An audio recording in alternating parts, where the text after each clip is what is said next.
अस्सलामु अलैकुम वरहमतुल्लाहि वबरकातुहू। आऊज़ु बिल्लाहि मिनश शैतानिर रजीम। बिस्मिल्लाहिर्रहमानिर्रहीम।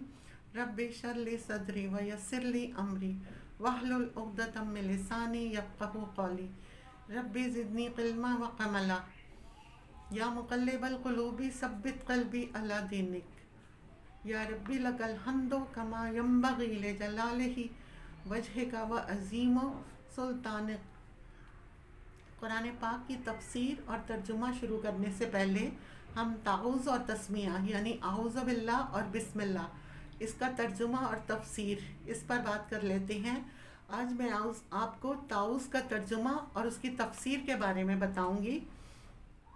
ताऊज़ के माने आऊज़ु बिल्लाह, आऊज़ु बिल्लाहि मिनश शैतानिर रजीम।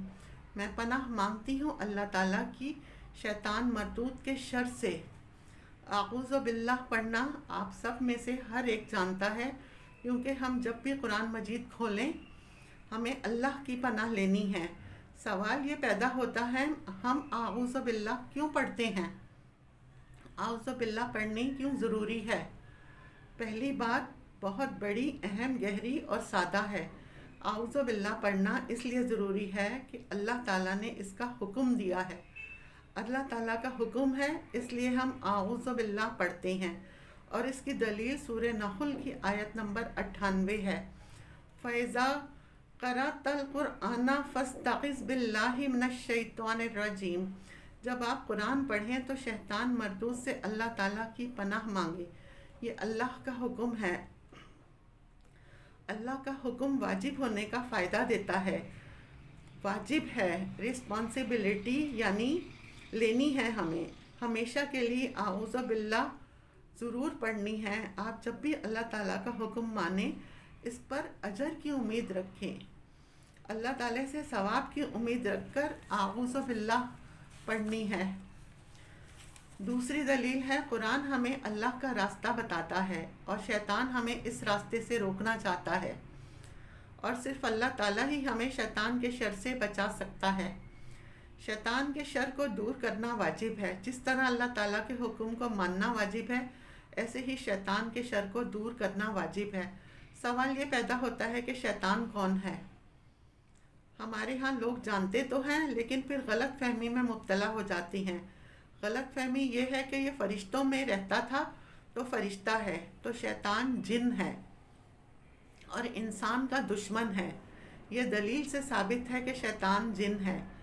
अल्लाह ने कुरान में सूरह कहफ में फरमाया, आयत नंबर 50 में, काना मिनल जिन्ने फफस्सका अन अम्र रब्बी। वो जिनों में से था और उसने अपने रब की नाफरमानी की है। शैतान इबादत करता था, नाफरमान कैसे बन गया। इबादत गुजारियाँ भी नाफरमानियाँ बन जाती हैं। हाँ, ऐसा हो जाता है। इबादत गुजार भी नाफरमान बन सकता है। जब हम कोई गेम खेलते हैं तो आपको पता होता है कि हर्डल्स आनी हैं। तो जब आप कुरान पढ़ेंगे और इसके मुताबिक अमल करना चाहेंगे तो आपको पता होना चाहिए कि इस रास्ते की रुकावट कौन है। वो बहुत बड़ा दुश्मन है जिसने हमारे रास्ते में मौत तक आना है, यानी मरते दम तक ये हमारा पीछा छोड़ने वाला नहीं है। कभी भी इस रास्ते को खोटा करने से इसने रुकना नहीं है। पहला काम तो ये है कि इब्लीस से दोस्ती नहीं करनी, इसकी बात नहीं माननी, अल्लाह की पनाह में आना है। शैतान इबादत करते हुए नाफरमान कैसे बन गया। इसकी इबादत गुजारियों के दिन थे जब अल्लाह ताला ने फ़रिश्तों से कहा कि मैं एक खलीफा बनाने वाला हूँ।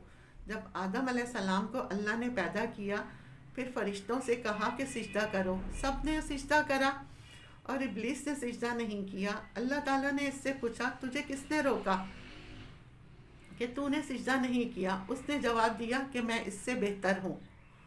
उसे तकब्बुर आ गया था, इसके अंदर हसद आ गई थी। फिर उसने क्या किया, इंसान को फ़रेब देने के लिए, गुमराह करने के लिए, वादों के जाल में उलझाने के लिए अल्लाह ताला से इजाज़त मांग ली कि आप मुझे क़यामत तक मोहलत दे दें, मैं इसे अपने वादों के जाल में फंसा लूँगा। इब्लीस ने इंसान को बहकाने की मोहलत मांग ली। जाहिर है, जब कोई किसी के अगेंस्ट काम करता है تو حسد آہستہ آہستہ بہت بڑی دشمنی میں بدل جاتا ہے. ابلیس بھی بہت بڑا دشمن بن گیا. تو شیطان کو اللہ تعالیٰ نے اجازت دے دی برائی پر آمادہ کرنے کے لیے، انسان کو اکسانے کے لیے، اللہ کے راستے سے ہٹانے کے لیے. وہ مسلسل دشمنی جاری رکھے ہوئے ہے. شیطان نے اللہ کا حکم ماننے سے انکار کیا، اس لیے اللہ تعالیٰ نے اسے رجیم قرار دیا، مردود، رد کیا گیا، ریجیکٹڈ. ہمیں یہ پتہ چلا جو اللہ کے حکم آنے کے بعد نہیں مانتا وہ ابلیس کے ساتھ جا کھڑا ہوتا ہے ریجیکٹڈ لوگوں میں.